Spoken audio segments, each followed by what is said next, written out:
എന്നോയ്കളെ സിലുവയിലെ സുമന്ത് തീർത്തീരയ്യാ, അയ്യാ സുമന്ത് തീർത്തീരയ്യാ.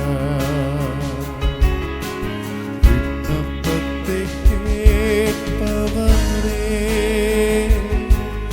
என் கண்ணீரை காண்பவரே, சுகம் தருபவரே, ஸ்தோத்திரம் இயேசையா. என் விண்ணப்பத்தை கேட்பவரே, என் கண்ணீரை காண்பவரே, சுகம் தருபவரே, ஸ்தோத்திரம் യേശയ്യാ. ഈ പ്രഭാതത്തെ എന്നെ ശ്രവിക്കുന്ന ഏവർക്കും വേഗം വരുന്ന കർത്താവായ യേശുക്രിസ്തുവിന്റെ നിസ്തുല നാമത്തിൽ എൻ്റെ സ്നേഹവന്ദനത്തെ അറിയിക്കുന്നു. ഇന്ന് പ്രഭാത വചന ചിന്തയ്ക്കായി വിശുദ്ധ തിരുവെഴുത്തിൽ നിന്നും ഒരു വേദഭാഗം നമുക്ക് വായിക്കാം. യോഹന്നാന്റെ സുവിശേഷം 5-ാം അധ്യായം 5-ാം വാക്യം. എന്നാൽ 38 ആണ്ട് രോഗം പിടിച്ചു കിടന്ന മനുഷ്യൻ അവിടെ ഉണ്ടായിരുന്നു.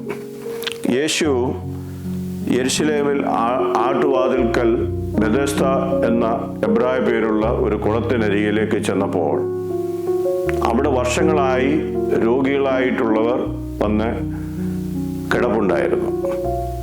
അവിടെ ഒരു ദൂതൻ വരികയും ആ വെള്ളം കലക്കുകയും ചെയ്യുന്ന സമയത്ത് ആ കലങ്ങിയ വെള്ളത്തിൽ ആദ്യം ഇറങ്ങുന്ന വ്യക്തി സൗഖ്യമാകും എന്നുള്ള ഒരു സാഹചര്യം അവിടെ ഉണ്ടായിരുന്നു.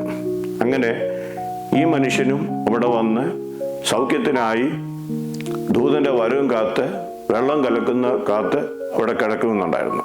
എന്നാൽ ഈ വസ്തുത അറിഞ്ഞ യേശു അവനോട് ചോദിക്കുന്നു, നിനക്ക് സൗഖ്യമാകുവാൻ മനസ്സുണ്ടോ?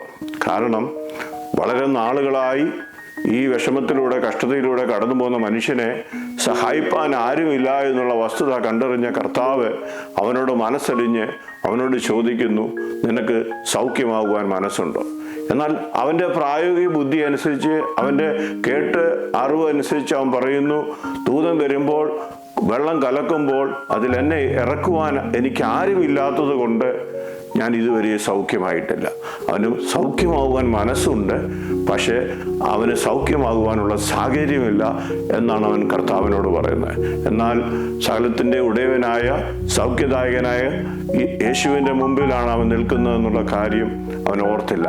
എന്നാൽ അവനെ മനസ്സിലാക്കിയ കർത്താവ് അവനോട് പറയുന്നു, നിന്റെ കിടക്കയെടുത്ത് നീ നടക്കുക. അതായത് കിടക്കയുമായി ഇവിടെ വന്ന് തമ്പടിച്ച് ഈ ഒരു സൗഖ്യത്തിനായി വളരെ നാളുകളായി പ്രതീക്ഷയോടെ കഴിയുന്ന ഈ മനുഷ്യൻ്റെ അടുക്കിലേക്ക് കടന്നു വന്നത് സകല രോഗങ്ങളെ സൗഖ്യമാക്കുവാൻ കഴിവുള്ള യേശു കർത്താവായിരുന്നു. ഇന്ന് പകൽക്കാലം എന്നെ ശ്രവിക്കുന്ന ആരെങ്കിലും നാളുകളായി ഏതെങ്കിലും സാഹചര്യത്തിൽ ഭാരപ്പെടുന്നുവെങ്കിൽ, രോഗത്താൽ ഭാരപ്പെടുന്നുവെങ്കിൽ, ജീവിത സാഹചര്യങ്ങളിൽ ഭാരപ്പെടുന്നുവെങ്കിൽ, ഇന്ന് പകൽക്കാലം യേശുവെങ്കിൽ അടുക്കിലേക്ക് വരുന്നുവെങ്കിൽ, യേശുവിൻ്റെ സന്നിധിയിൽ സമർപ്പിക്കുന്നുവെങ്കിൽ, നമ്മുടെ വിഷയങ്ങളെ ഏൽപ്പിച്ച് പ്രാർത്ഥിക്കുന്നുവെങ്കിൽ, നമ്മളോട് മനസ്സറിയുന്ന കർത്താവ് ഈ 38 വർഷം രോഗിയായി കിടന്ന മനുഷ്യനെ ഒരു നിമിഷം കൊണ്ട് സൗഖ്യമാക്കിയെങ്കിൽ നമ്മെ സൗഖ്യമാക്കുവാൻ ദൈവത്തിന് കഴിയും. നമ്മുടെ കർത്താവ് ഇന്നലെയും എന്നും ഇന്നും എന്നേക്കും അനന്യനാണ്. ആ കർത്താവിൽ നമുക്ക് വിശ്വസിക്കാം, ദൈവസന്നിധിയിൽ നമുക്ക് സമർപ്പിക്കാം. നാം ചോദിക്കുന്നതിലും നനയ്ക്കുന്നതിലും അത്യന്തപരമായി നമ്മെ അനുഗ്രഹിപ്പാൻ നമ്മുടെ കർത്താവ് മതിയായവനാണ്. എനിക്ക് സഹായിപ്പാൻ, എന്നെ വെള്ളത്തിൽ ഇറക്കുവാൻ ആരും ഇല്ല എന്നുള്ളതാണ് അവൻ്റെ പക്ഷം. എന്നാൽ അവനെ സഹായിപ്പാൻ ദൈവമുണ്ട്. നമുക്ക് സഹായിപ്പാൻ ആരുമില്ല എന്നാണ് നമ്മുടെ ഇന്നത്തെ ചിന്തയെങ്കിൽ നമുക്ക് ദൈവസന്നിധിയിൽ സമർപ്പിക്കാം. നമ്മെ സഹായിപ്പാൻ നമ്മുടെ കർത്താവ് നമ്മുടെ കൂടെയുണ്ട്. നമുക്ക് പ്രാർത്ഥിക്കാം. പരിശുദ്ധ പിതാവേ, നന്ദിയോടെ സ്തുതിക്കുന്നു. ഇന്ന് പകൽക്കാലം വചനം കേൾക്കുന്ന നിന്റെ ജനത്തെ അങ്ങയുടെ നാമത്തെ അനുഗ്രഹിച്ച് പ്രാർത്ഥിക്കുന്നു. കർത്താവ് അവരോട് കൂടെ ഇരിക്കണം, കർത്താവരെ സൗഖ്യമാക്കണം, മഹത്വം കർത്താവ് എടുക്കണം. യേശുവിൻ നാമത്തിൽ തന്നെ ആമേൻ.